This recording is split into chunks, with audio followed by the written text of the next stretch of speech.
You're watching 7 News, on your side at 5. A 7 News I-Team investigation now triggering action by Congress to protect the health of babies. A pair of scathing reports found toxic metals like lead and arsenic in baby food. Our senior investigative reporter Lisa Fletcher has now discovered that some of the most contaminated products are being offered to low-income families who rely on government help. And now a key member of Congress is demanding change in a program that feeds half of the infants in America. You swinging? Trisha Dello Iacono is a mom of 4 and an activist who works to protect the health of children. Moms are exhausted. We want answers. Come on, guys. She's deeply concerned about alarming levels of toxic heavy metals in baby food, exposed in a pair of congressional reports this year that identified top brands for recklessly disregarding the health of babies. When the report came out, Josie, my almost 2-year-old, was so heavily relying on baby food. She's now almost outgrowing that stage, and we still don't have answers. The 7 News I-Team's been pressing for answers from baby food makers and the FDA. Now, we've discovered the foods identified in the congressional investigation as dangerous appear over and over again on states' approved lists of food available to low-income families through a federally subsidized program known as WIC, short for Women, Infants, and Children.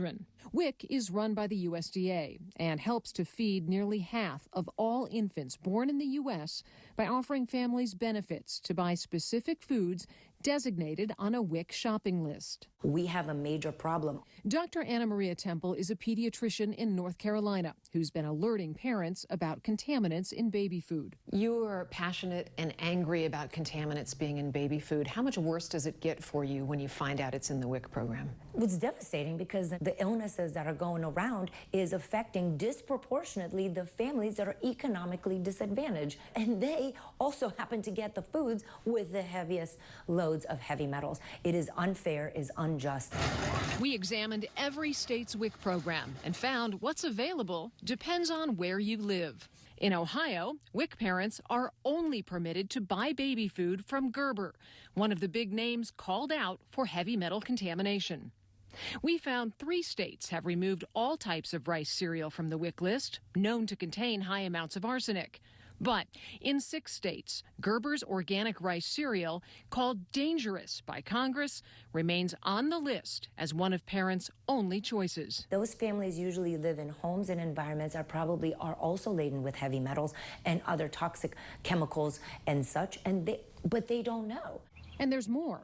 Congressional investigators identified raw ingredients being used by brands like Gerber and Beechnut that are consistently high in heavy metals, things like carrots, sweet potatoes, and even cinnamon. We found there's been no action by the WIC program to restrict foods that contain any of those ingredients, and no attempt to notify parents so they can make more informed choices. And then you go to an institution that's supposed to be for the welfare of your children, and then you don't even get the full information. We took our findings to Congressman Raja Krishnamurthy, who led the congressional investigation and the charge to create limits for heavy metals in baby food. If you're one of those parents on that program and you can only choose from foods that might be toxic to your children, what do you do?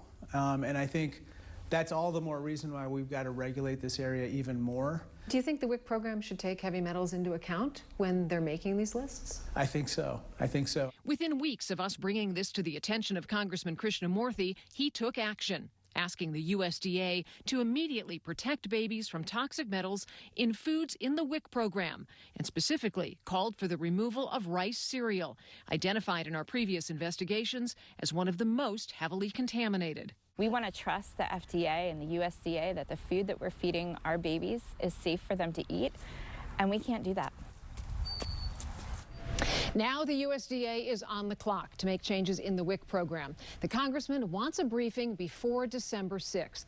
The USDA did not agree to an interview with us, but said it works with federal partners to ensure a safe food supply and referred us to the FDA for more information about heavy metals in specific foods. And Lisa, it is great that this congressman now is addressing the problem, but you had previous reports about a number of other products out there, and in some cases, people have access only to these contaminated products. You're exactly right. And to address that, today, Congressman Krishnamurthy also asked the USDA to speed up its efforts to make online shopping more accessible to people who are on the WIC program.